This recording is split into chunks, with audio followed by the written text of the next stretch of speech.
week one of the preseason is over, and Joshua, who would have thought? But the Baltimore Ravens have won in the preseason. What were your thoughts on that game? Man, shout out to the Ravens, man, getting number 24, the 24th win in their preseason game, keeping the streak alive. Just some thoughts though. The defense against Marcus Mariota, it kind of surprised me for the simple fact that I guess because you got the human cheat code you practice against every day, some things you shouldn't fall for. But Marcus Mariota is, he is the guru of, the RPOs. I mean, he's been doing that since Oregon days, and he's been making it work. And he's clearly, he's fighting for a job up there in Philly, and he's showing that he's still got some juice left in the tank, which is a big shout out to him. Offense, we did see some good things. I feel so bad about some of the guys that we personally like Big Sexy, letting guys come in free.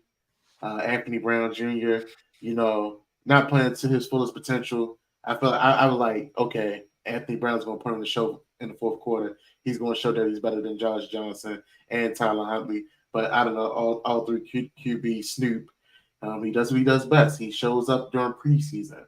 And he played efficiently well.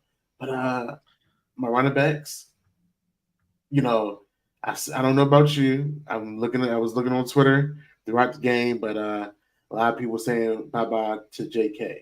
Just because they see Keaton Mitchell. Everybody relax your horses. JK is still part of the program. Whether you guys like it or not. Keaton Mitchell will also be a part too. I feel like if he keeps this up, he might beat Melvin Gordon out of a job. But there's a lot of good things to take away, and also some bad things to take away.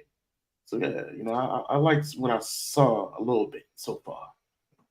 Yeah, and I want to run through some comments really quick. Shout out to Benjamin, first one in the stream, so smash that like button. Obviously, bringing up Keaton Mitchell, we'll talk about that. Darius Washington, Brandon Stevens from KJ, what's going on? Baltimore, get up in here. YPC's in here, man. We got everybody. Lisa's in here celebrating that victory. We got Luke in here.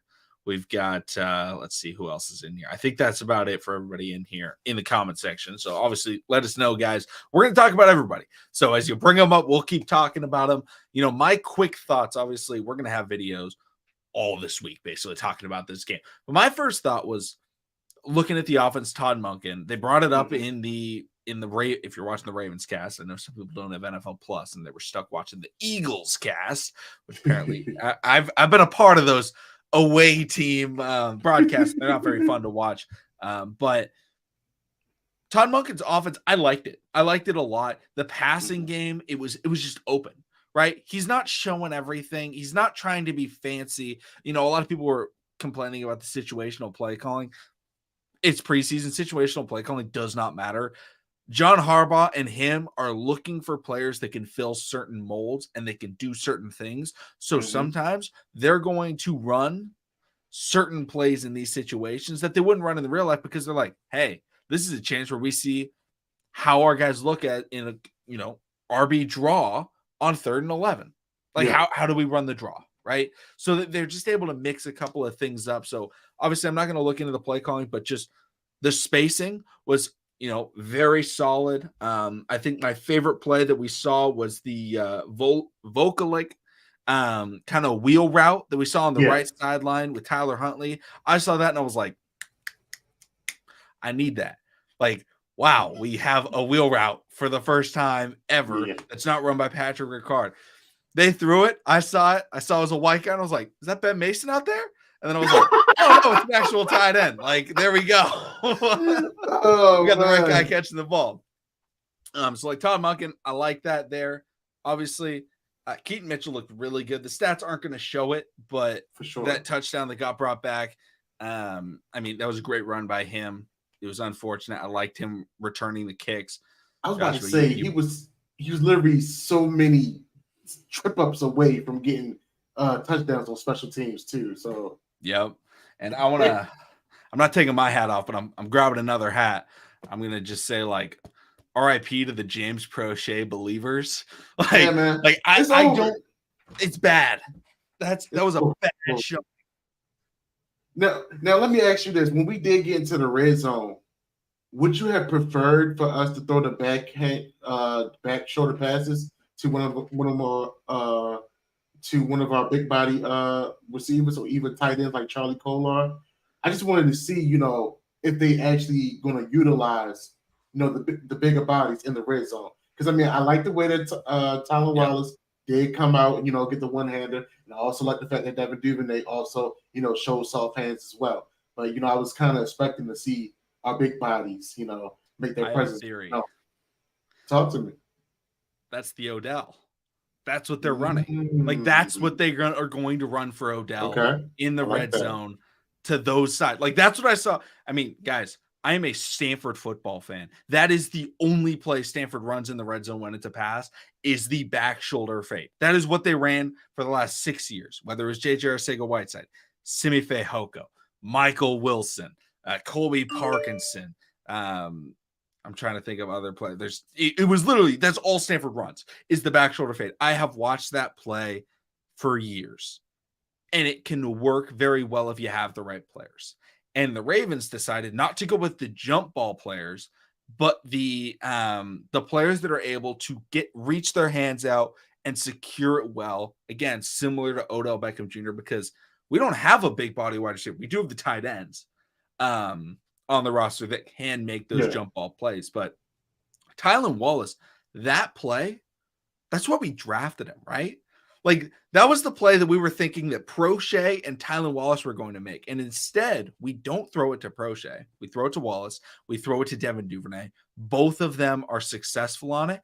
And they were both great throws. Yeah. Like I was very impressed by both of those throws. Yeah, definitely. Especially the one by Snoop. I think Snoop, he had a great game. I think he was clearly the best quarterback that we had. I was shocked that he wasn't starting. In the pregame show, I did mention, though, that I felt like whoever plays first is going to struggle because the Eagles just have a really young, and they're going to play a lot of their, young secondary and young, defensive linemen, which are all very good. Ben Cleveland got to see some of that, but like, there were definitely some disappointments. I think Josh Johnson wasn't necessarily a disappointment. Josh Johnson isn't very good. He played for the 49ers last year in the postseason, and he sucked. He actually played against the Eagles, I believe, was when he played. And Josh Johnson isn't a good quarterback. He's a fine backup. He's a fine veteran to have in the room, but he's not somebody that you want to go out there and rock with. And the Ravens did that for the first half, and he struggled mightily. Tyler Huntley, he looked a lot better. And I think that's having to do with the fact that, okay, they're actually spreading the defense out. So that takes, maybe he can scramble. Maybe he can make some plays with the legs. And he played really well. And, you guys know I'm not the biggest Tyler Huntley fan out there, but I'm going to give him props because he looked like he was miles ahead of Anthony Brown in this game. And I think he's going to be starting in the next postseason game unless Lamar Jackson starts, because he just looked on a whole nother level than all those other players. And one other player that I do want to give a shout out to, Mr. East to West. Is he transitioning to a north-south runner? Man, when I saw him break that 20, McConnell, listen, he had to, he said he had to build off what he was doing, towards the end of the season last season. And it's great to see that, honestly. Unfortunately, he's been, a special teams chess piece, put down in the back of the depth chart in the running back room. He's battled injuries, but now we're seeing him actually. I'm assuming the game is now slowing down more for him, and he's finally, letting the game come to him. And it's like, we all know from the stories, from the the interviews, that when you get to the NFL, the game is faster. Sometimes it take a little longer for those guys to get up to speed, for the game to slow down so they can understand. And that's what it's looking like for Justice Hill. So, definitely shout out to him. I feel like, he's fighting for a job too. Everybody I mean, until Jake, I believe JK is supposed to be coming back to practice next week. Correct me if I'm wrong. I think people are assuming that. I mean, nothing's confirmed till he does show up, but I think people Okay. are assuming or hoping that. Okay. I mean, if he does, it's great for both parties, in my opinion. Great for him to build his stock. Great for the Ravens because what you see of Todd Monken's offense, those running backs with soft hands are going to be used a lot. Just seeing how we are pushing the wide receivers up.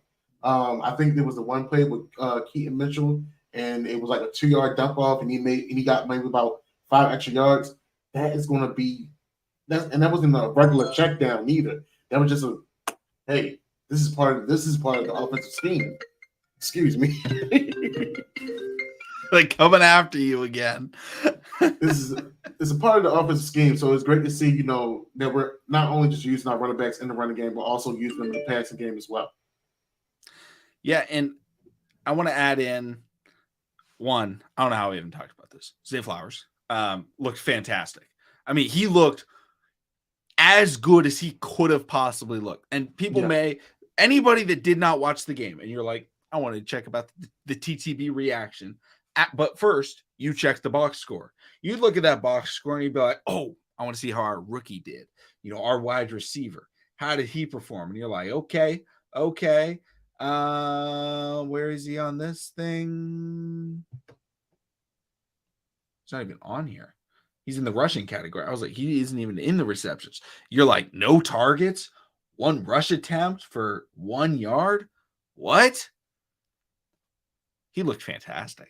He drew 2 penalties, which, remember, prior to Rashad Bateman, the Ravens were the worst team in the NFL, probably even with Rashad Bateman, at drawing penalties. And he comes in, and obviously the first play that he gets, bubble screen, catches it, just hits him with that. I mean, it wasn't even Lamar Jackson. That was joystick-esque, and just plants that foot, cuts up the field, able to get that 1 yard, would have lost about 4. And then you see him go on the left side of the field, snap, getting grabbed, getting pushed in the face, turns around, and I think it was on a 3rd down. The throw is at him. He's unable to make the play, but flag. It's like, okay, there we go. But he's getting separation. He's getting space. And then you get into the red zone and you see him. They run a play purely for him. It's a corner out in the end zone, and you were just like, and you see him get off the line. You're like, he's gone. like this guy is cooked. Completely grabs him, pulls him back. The throw is to him, but ends up being overthrown because he was held. He was wide open.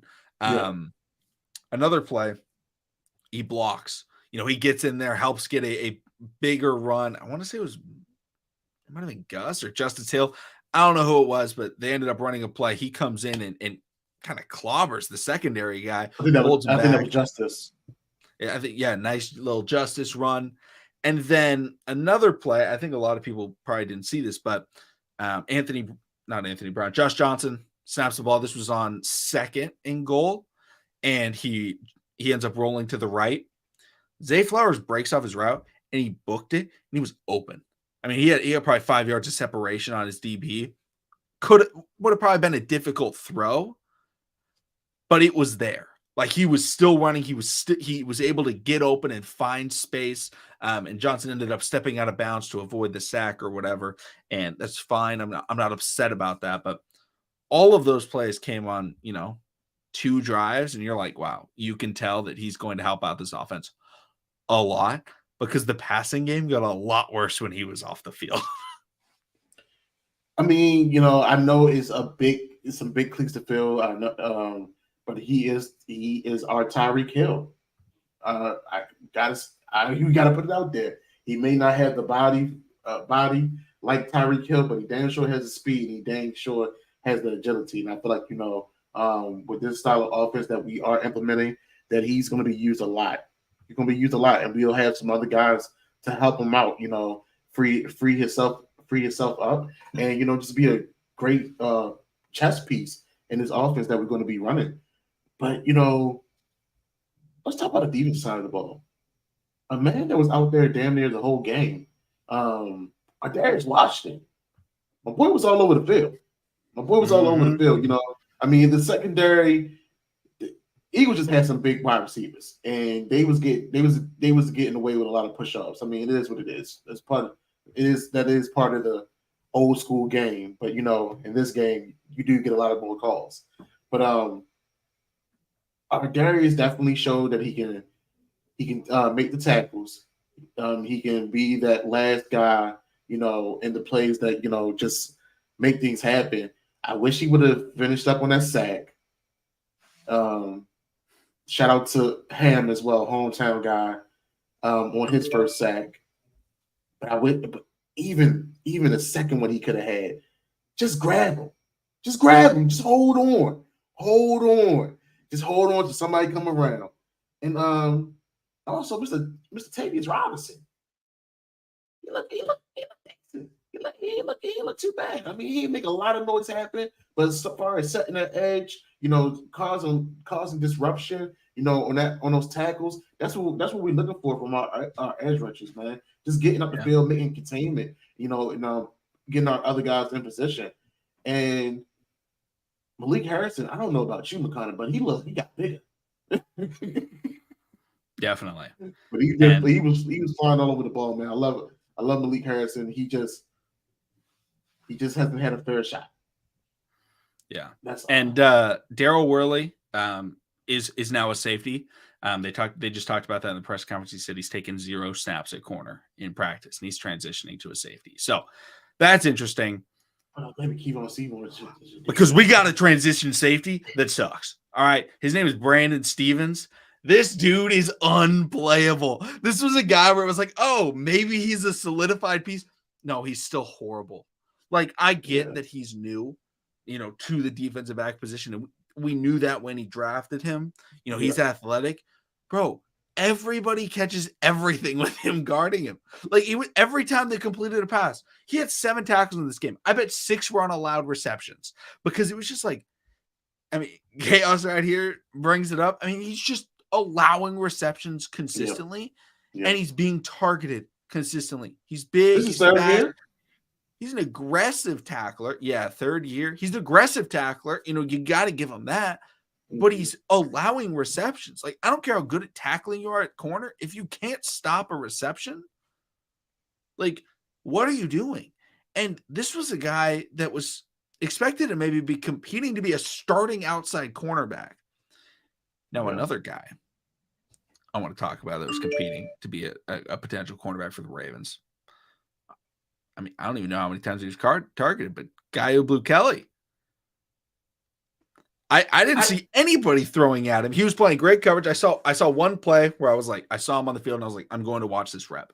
And it ended up being, I think it might have been the play where Ian Book got out of the sack. I'm not 100% sure. I was watching Caillou. And what happened was they ran a pick play. And he ended up switching and taking a guy running out on a wheel route, covered it very well.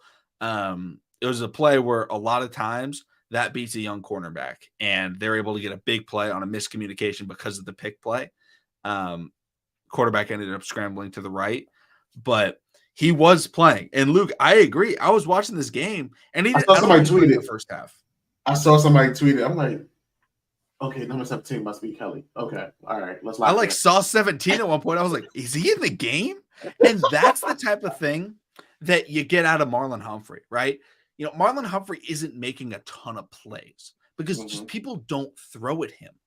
And I love that at corner because a lot of times, right, when you look at the people that rank their top cornerbacks, right, it's the guys getting thrown at a lot. It's, Sauce Gardner. Why? Because people throw at Sauce because they were testing him.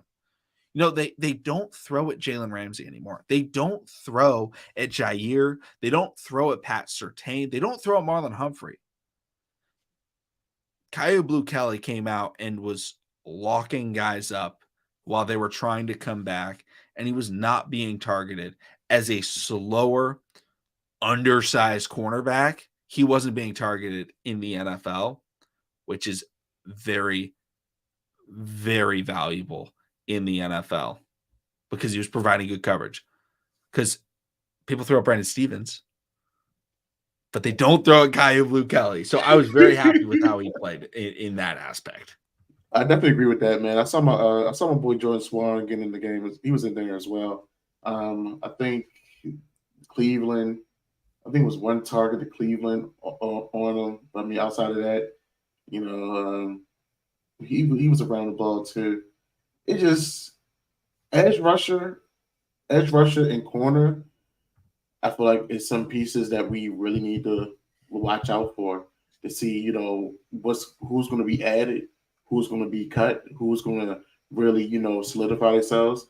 And then I think from this game, Kelly definitely solidifies himself as someone fighting for a job, and he's going to be around for a while. And I love the fact that he's solid. He's solid. We need those type of players. Who was another guy? Here we go. Yeah. Who the heck is Sean Ryan? That's what everybody was asking because he was the only guy doing anything. Clearly, he's the new Shamar Bridges, man. Like when Anthony Brown and Shamar got in there, I said, "Oh yeah, it's the Anthony Brown Shamar show." I'm ready. I am so ready for part 2. One target to Shamar, and it was a drop. It was a drop ball. I was like, "Damn, he's pissed. I'm pissed for him." But Sean Ryan, man, listen, he's catching everything with his hands. But we saw that same type of activity out of Benjamin Victor at one point in the preseason, and he didn't make the 53-man roster. So it's like, yeah, but we had Greg Roman back then. And it's true. That is true. I mean, Sean Ryan was in the soft spots too. He wasn't just on the outside. He was catching the ball everywhere, which is a great thing, because sometimes big wide receivers just want to stay on the outside. But this young man was not scared at all, and with this style of offense, it clearly showed. Tyler Monken is clearly showing, like, everybody's going to be everywhere. Like, so don't get comfortable. Please don't get comfortable. You're going to be lined up here. Your route's going to be there. Your route's going to be here. Be ready to be open to catch the ball and make something happen. And that's what Sean Ryan was doing all night. So, definitely shout outs to him. The thing is, Uncle William Jackson. I mean, why not? But I mean, he's a free agent, though, right? Yeah, he just visited Baltimore on like Friday, or maybe it was Thursday, and it was like the Ravens are probably going to decide if they want an outside linebacker or if they want a cornerback after this first preseason game.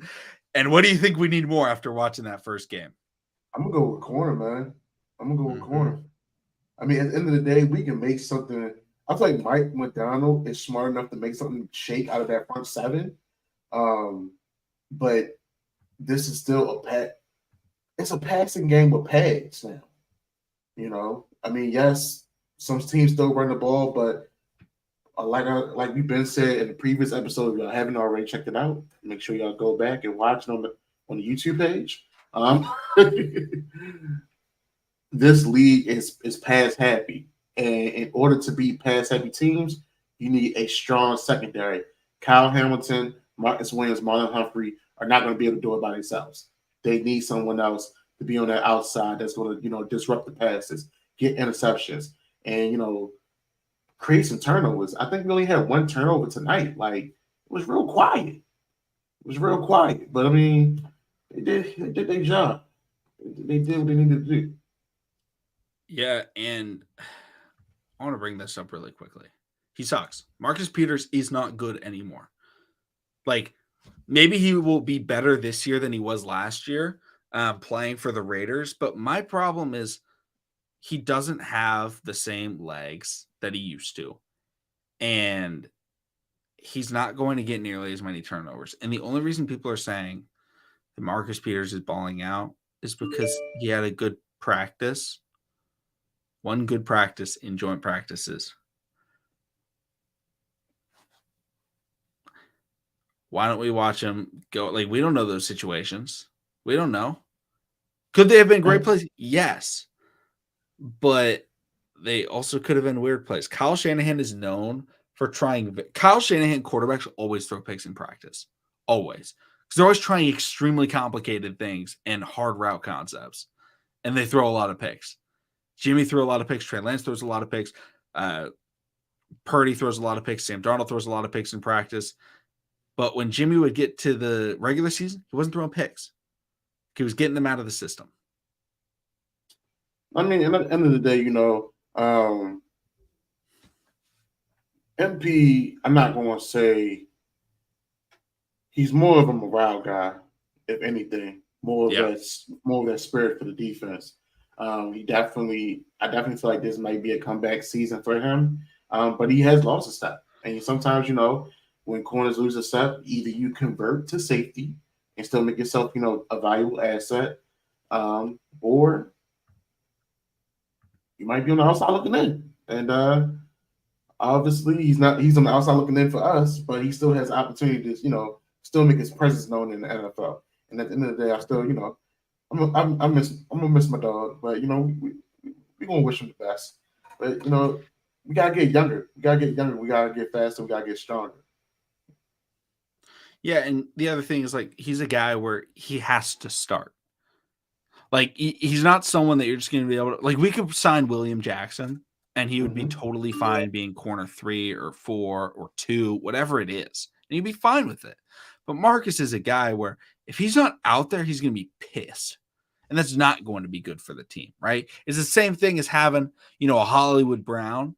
It's like if Hollywood's not getting the ball, he's going to get pissed. It's going to hurt team morale, right? So that was one of the reasons why we got rid of him. Yeah. I don't know how many arguments we saw on the sideline with him and John. Also, Mark, like the thing about Brandon Stevens being a 3rd round pick, that was a shocking 3rd round selection. like he got taken and every single analyst was like, oh, he was a projected 5th, 6th round pick and he went in the 3rd and it was like, really? Well, look what we did with Odafi. Went back in the 1st. Hey, we do some of the strangest things. Shout out to David and his aggressiveness. You need your edge rushers to be aggressive, but you also need your edge rushers to be smart. I feel like a lot of our guys. I don't know if you felt like it on the defensive line. They wasn't going low. It was like they were just beating them up high and just going through the motions. Like, yo, y'all are fighting for a job in the NFL. Y'all can't get cut. Get low, knock these guys out. These other guys on other teams they working hard. I'm gonna need y'all to work as hard. Y'all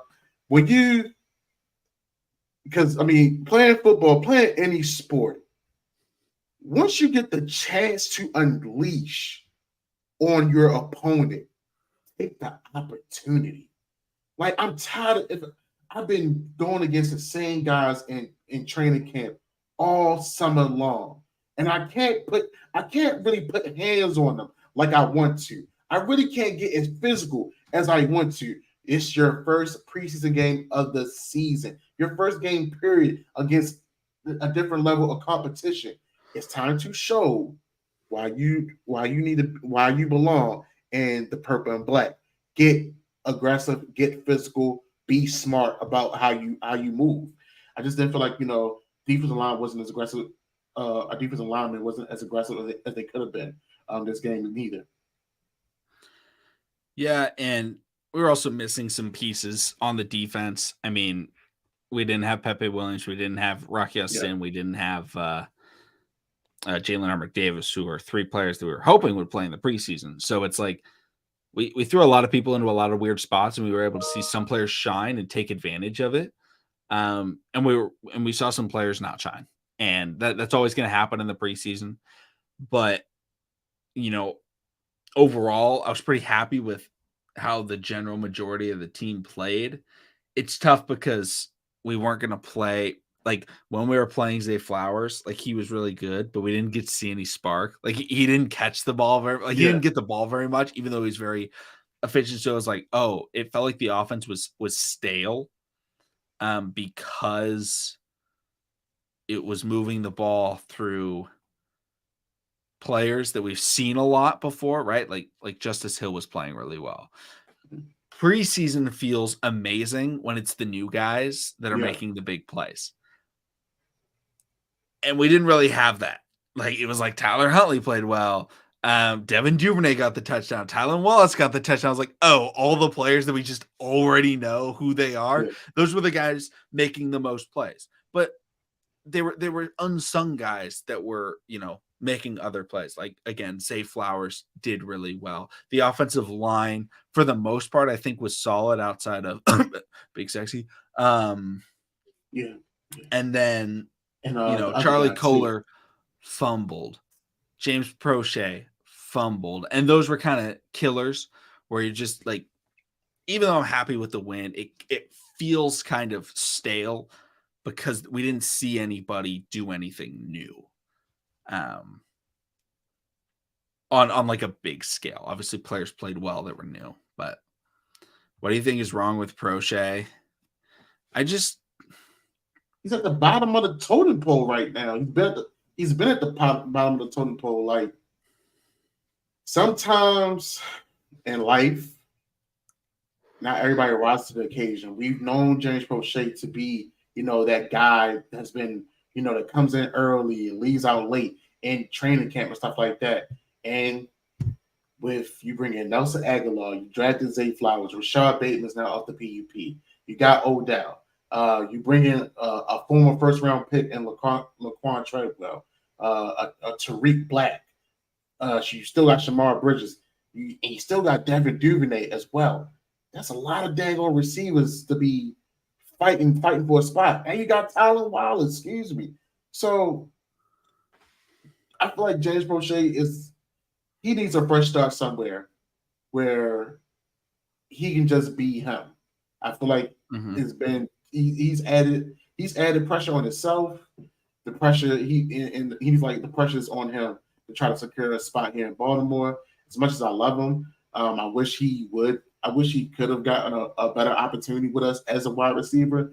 But I do feel like he won't be a part of this 53-man roster, and I hope somebody does give him a chance and opportunity because he's not bad. He needs to be in a proper situation. Yeah, he has a unique skill set, right? I mean, you look at Prochet and what does he do? He's not a great route runner. He doesn't get a lot of separation. He's not very good after the catch. What he is he is a possession wide receiver. That's a little bit undersized for a possession wide receiver, but he's a possession wide receiver. Yeah. But he's fumbling. He's not making catches. And you're like, dude, the one thing you're supposed to do, because Tylan Wallace is the exact same, right? Tylan Wallace is another possession wide receiver that can make jump balls. They both play special teams. That's why they have a little bit of value is they both play, they're both able to be a gunner. Prochet is able to return kicks, but then he fumbles. So like they do have value outside of just playing wide receiver. But like Tylan Wallace, when he's gotten on the field, especially in preseason, has shown like he's making catches. He made a great catch for a touchdown in this game. He's made great catches in the preseason before. And they're throws that they aren't ridiculous, right? They're throws where you're like, I'm happy with it. It's not like he's making ridiculous catches where you're like, dude, why are you throwing into double coverage jump balls? Yeah. Like the touchdown to Shamar Bridges last year. There's probably a throw that I wouldn't love. Where it was just like, oh, let's just throw a crazy jump ball in the end zone because the Ravens were winning and they were just like, let's see what we got here with this guy. So like for me, Prochet and Tylan are very similar, but I think Tylan's just better at it. Yeah. And they're fighting for one spot and he doesn't separate other than being able to return punts. He doesn't separate himself in any way from Tylan Wallace. And he just lost Harbaugh's trust in returning punts as a whole.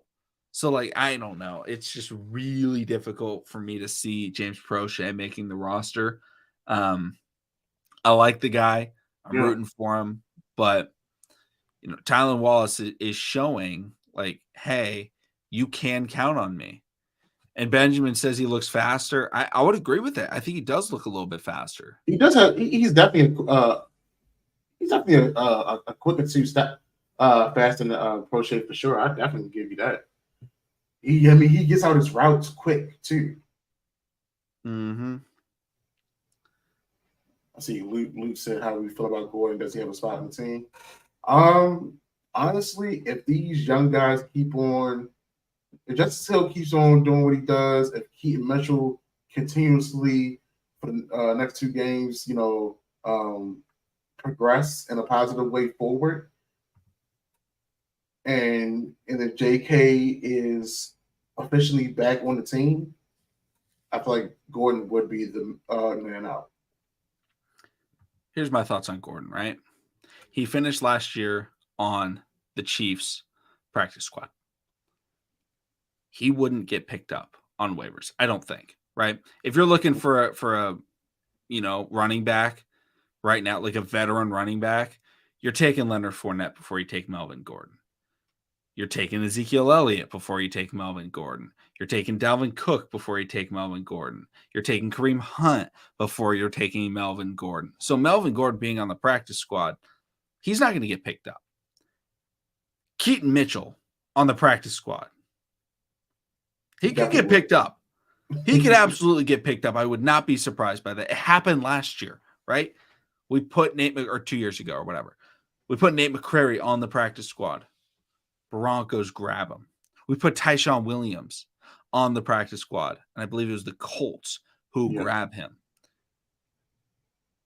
I think Keaton Mitchell should be on the roster because, one, I liked him returning the kickoffs. I think he was good at that. If we want to let Devin Duvernay take a break from that, because he it seems like he's gotten a little bit slower. He lost that spark that he had a couple years ago returning the kicks. Maybe let Keaton return the kicks and use that explosiveness, let Duvernay rest, and then get in there on 4 wide receiver sets. But I think overall, like, Gordon doesn't give you anything on special teams. And he's too similar to Gus and JK to be like, oh, we just need this guy. Keaton Mitchell, I mean, we saw the burst. Like, his quickness, imagine his quickness in the backfield with Lamar. Like that, just like combination of speed right there. And then, you throw Zay Flowers in across Lamar in motion, and you're like, oh my gosh, the quickness and speed in the backfield right now is unreal. Yeah. It just adds an extra element that no other player in the Ravens running back room can bring. And I think that's valuable. Yeah, man. I feel like this year they definitely want to get like a change of pace back. I mean, you got your shifty, strong guy, in JK. You just gotta bully. You got to bully in Gus. If you keep Justice Hill and Keaton Mitchell, those are your change of pace. Those are your speedsters, honestly. Yeah, and Sizzle Nizzle, do you think EDC's calling William Jackson? I don't think he's necessarily calling him. They have offers on the table, I think, probably with multiple people. Yeah, we got an offer for Jadavion for sure. I don't know about Kyle. But I definitely would be surprised about William Jackson either. I mean, guys, it's very difficult right now, like, to be able to tell left guard, right? Like, I wasn't watching every play in who's playing because they switched around, right? Simpson played left guard. Ben Cleveland played left guard. Sala played left guard. Actually, Ben Cleveland, I don't think played left guard, but Sala played left guard. He was all right. Someone else played left guard as well. I can't remember who, but it was like the interior. They played decent. Like, probably Simpson is winning. Ben Cleveland's not getting it. I think that's very clear. Yeah, so the benefit is that's the only weak spot on the offensive line. But I think Simpson's probably leading that right now. And I'm fine with it. Like, it's not a position where I'm like, oh no, we're screwed. Like when we had Alejandro Villanueva. Shout out to whoever the first person to say it was, but they were like, man, Ben Cleveland been on that Alejandro Villanueva workout plan or something like that. I thought that was pretty funny. Oh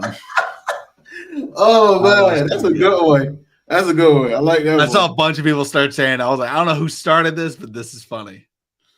Yeah, man, I think Salah did well. I mean, it really, I think part of the offensive line is an intricate piece.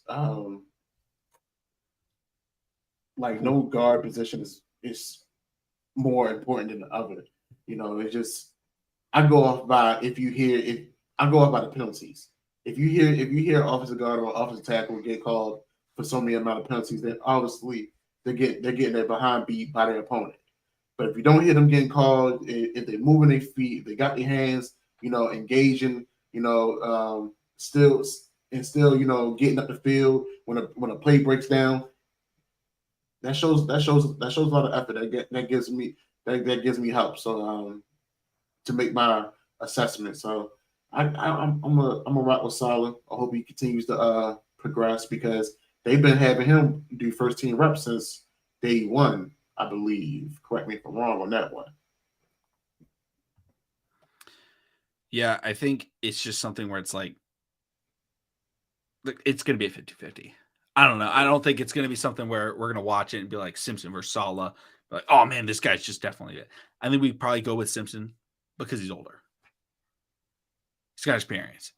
Like Salah was not drafted with the expectation of being in competition to start. It was like we just like this guy, and then all of a sudden they're like, "Hey, yeah." He's not like a red shirt guy, Voorhees. Yeah, Voorhees. I'm very excited to have next year because if Ben Cleveland's having to take over for Zeitler, I'm gonna be scared. I'm with you on that one. You're not alone. Yeah. I saw somebody say I'm trying to think. Trent Simpson, he didn't play. He was another guy that was hurt.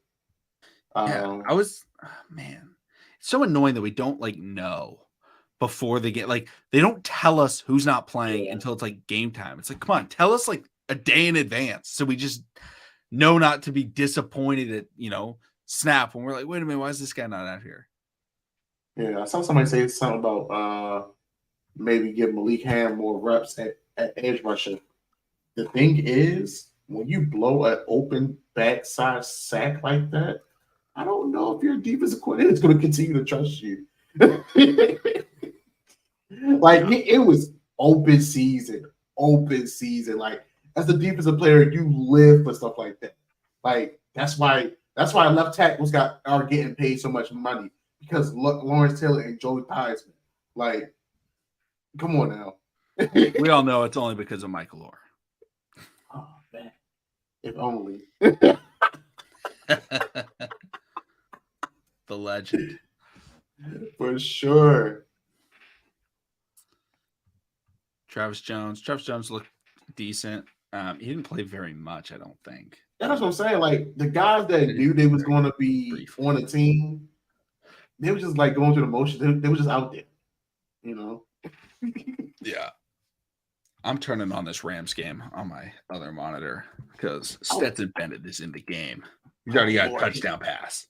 Oh Lord! To Puka Nacua, my favorite wide receiver in the draft. He's already got a touchdown. I heard Simi was did the Cowboys play today?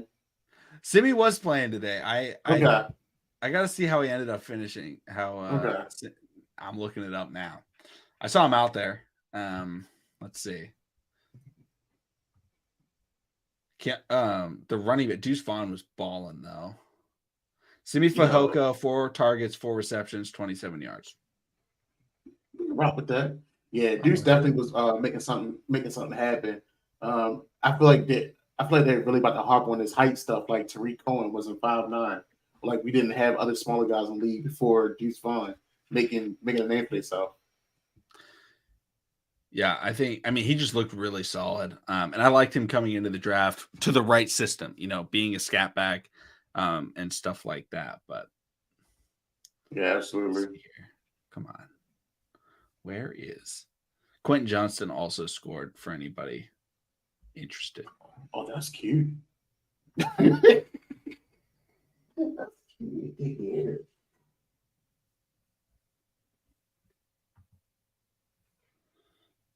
Okay. Also, were you surprised that we saw Gus? I was shocked that Gus was getting run after Justice Hill. It almost was makes me think that we were looking at certain guys first. maybe Todd Monken likes Justice more than Gus. And I was looking at it like this. It's been a while since did Gus recovering back from an injury too? He was hurt for part of So the way I looked at that one was just getting him warmed back up to the feel of getting contact, because I damn sure thought on that 3rd and 12 he was about to get us that first down. I'm not even gonna lie to you, because it would end up being like 4th and 2, 4th and 3. I'm like, okay, Gus, get your feet back. But when I saw him trying to jump to the outside, like, all right, now you're pulling a Terrence West. We don't do that. You're strong. So go, make one cut and get up the field. Don't be jumping around. And I want to give a shout out to a certain person that made his debut for the Ravens and helped Justin Tucker knock down a 60-yard field goal, the new long snapper of the Ravens. Can't remember his name. Vaught. Yeah, that's right. Yeah. Pro Bowler, right? I was like, and so 60-yard field goal, nailed. I love Justin Tucker. It's so funny. Like every other team, I'm just like watching them, and I'm like, man, if you had Justin Tucker, you'd be chilling right now. What about your boy Jordan Stout, man? He was out there. He was placing in good spots, man. Yeah, he had some good punts. I mean, last year he was not the best punter in the NFL last year. I'll tell you that. He looked decent. Like his punts were good. The hope is he never makes a Pro Bowl because he never punts. But when he does, he's looked good so far. I think he's looking better than he did last year when it comes to punting the ball. Yeah, he looks more comfortable. And we love to see that, man. And great holds. The most important thing. For sure. All right. Do you guys have any other players that you want us to talk about? If not, we'll probably wrap it up. And I'll probably post this to the podcast platforms. I don't think we've done that in the past, but I feel like that could be cool. But ask us any more questions you have. I think we've gone through pretty much everybody. So, that's a big touchdown run in the Chargers game. Chaos, really? Bro, Chaos the new Void. Void, you change your name to Chaos? Oh, man, that's funny. Boy, probably getting ready for football season. Oh, I saw Void was in the pregame show. Don't worry. Okay. He already had some nicknames ready to go. Don't worry about it. So this is not Sean Ryan's first year. I thought it was Sean Ryan's first year. I think he was 28 catches in college. Okay. Because he went to Rutgers. Yeah. But when you look up Sean Ryan, it comes up with the New York State Senator. So that's all it needs to tell you about how many people know about Sean Ryan, the wide receiver. We might spell Sean a different way. Hold on. Nope, it's spelled that way. Oh, no. Oh, and it comes with another Sean Ryan that was a tight end for the Cowboys. Wow. Well, no, see. There we go. Yeah, he's a rookie. 6'1", 200 pounds. Oh, he's the third one that comes up. You're making a name for yourself, buddy. Maybe you'll be number 2 pretty soon. Yeah.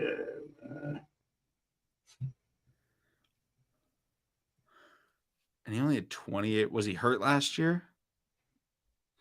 I'm looking it up. He only played one game? One season? 12 games played, 26 receptions, 440 yards, 3 touchdowns. His longest was 55. It's average. Well, he was a senior, so maybe he transferred. Okay. That can work too. Let's see.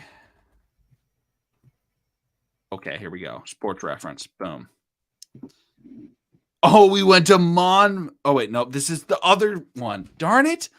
We thought this is an offensive lineman now. Man, how many are there? Okay, here we go. I found him. He went to Temple, then West Virginia, than Rutgers. Gee, he just his stayed in the best area. season in college was 440 yards at Rutgers. How is this guy on a roster? I don't know, man. Shout out to him. I mean, he's balling. Like, but it's just really surprising that he like made it. Like he's playing in the preseason. Like this guy's he's a baller. Yeah, like, he's I'm not trying to take doing anything away. Like I'm shocked. Like, I mean, he put up his freshman year at Temple. He put up 12 receptions, 162 yards in 6 games. Then he put up 19 receptions, 219 yards, 0 touchdowns. 25 receptions, 264 yards, no touchdowns. Junior year at West Virginia, 25 receptions, 399 yards, 3 touchdowns. And then Rutgers, 26 receptions, 440 yards, and 3 touchdowns. Somebody said, how did the Ravens find him? I'm pretty sure they listened to somebody's podcast because he fell on somebody's radar. It's the modern day Dwight Clark. Hey, if he can make a catch like that, I'm down. Who scouted this dude? Dude, I don't know. I'm trying to tell you. Now, hold on. I'm looking up his college. Let's see if he's got any college highlights. If he has a highlight reel, oh man. He's got play highlights. Okay. All right, we're pulling it up. I'm looking at this. Comes up with a jump ball to give Rutgers the lead. Let's see here. Let's see how good this jump ball reception is. Gus with the Rutgers. Yeah, I believe Gus Edwards went to Rutgers too. Back in the good old days. Oh my gosh, an error has occurred. What are you doing to me, ESPN? Okay, well.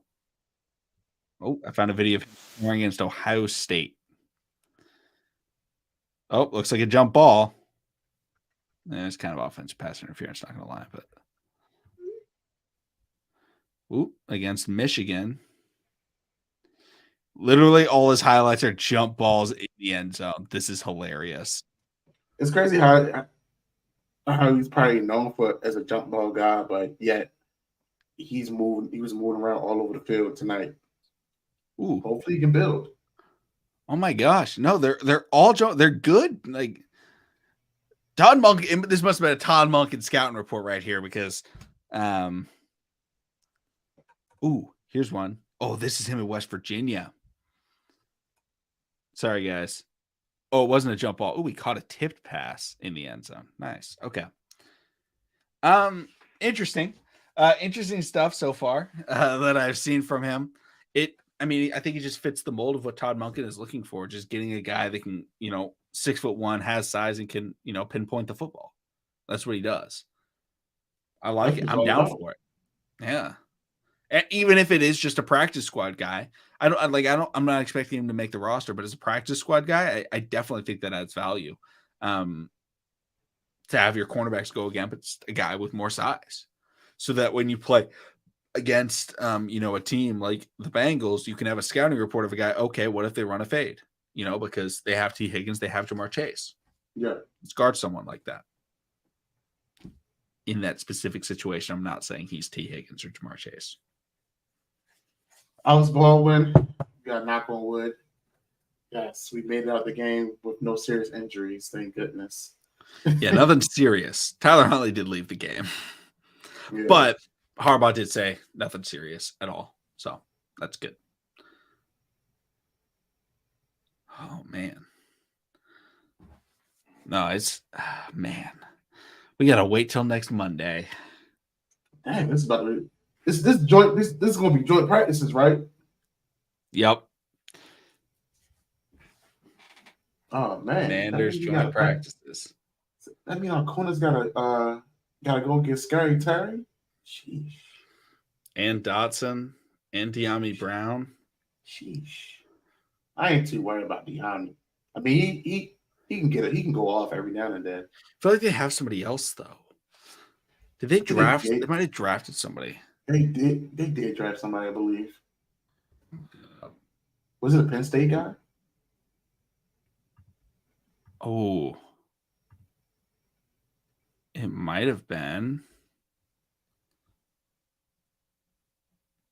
Ooh, maybe they didn't draft anybody. Let's see here. DB, Oh, they took. center, Then they took DB. The tackle. DB we wanted. Yes, that's true. Edge, running back, D end. Okay, they didn't take any wide receivers. Okay. No rookies, but obviously good wide receiver core they have. JK knows that field well. Oh no. Maybe JK won't come back. Come on, Alex. Damn. Alex out here putting in some bad juju. Right after he says this. Right. Like, come on now.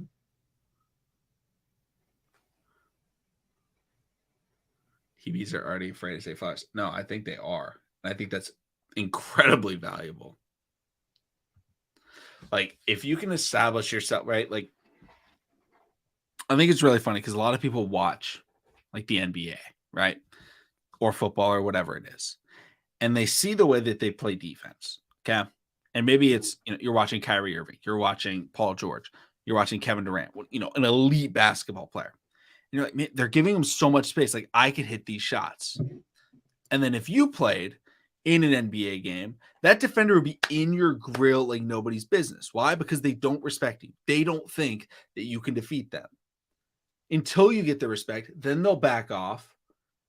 And it gives you more leniency to do what you want to do, but not, giving you free buckets.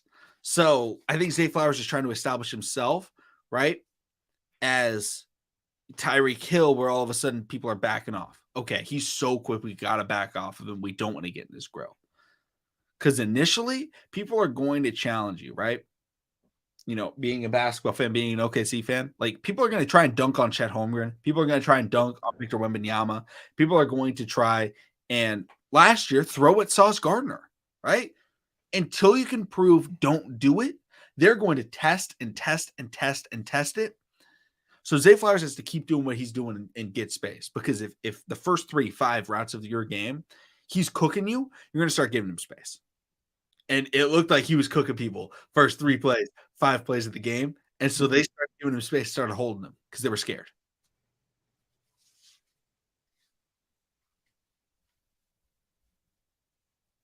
I think it's a good question to wrap it up with.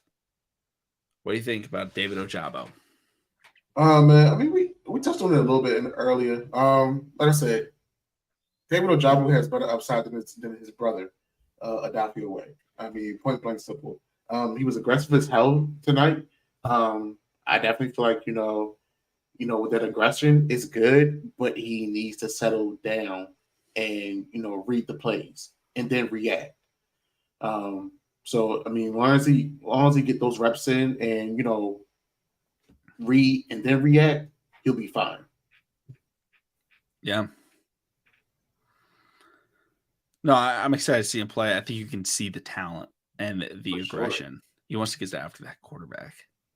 That's what we need. That's what you got. You got two young studs.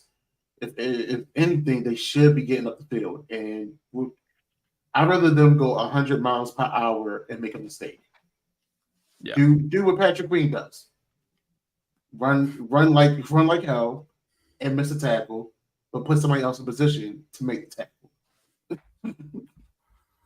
Yeah. Do you have anything else that you want to say before we wrap up? Nah, man. I mean, just be on the lookout for the next podcast episode. Make sure y'all liking, subscribe, and sharing to your family and friends. Football season is back, y'all. Have a good week. Stay safe. And we'll get back. We'll get some more information out to y'all about Madden dropped this week, right? Madden does drop this week. So we'll work out, get some things worked out around and so y'all be on the lookout, man. Y'all stay safe, be good, man. Thank y'all for always coming through, man, watching us, man. Yeah, we love the pregame, we love the postgame streams. Thank y'all so much for coming through. Subscribe for Daily Ravens content. We'll see all of you again next time. Have a great rest of your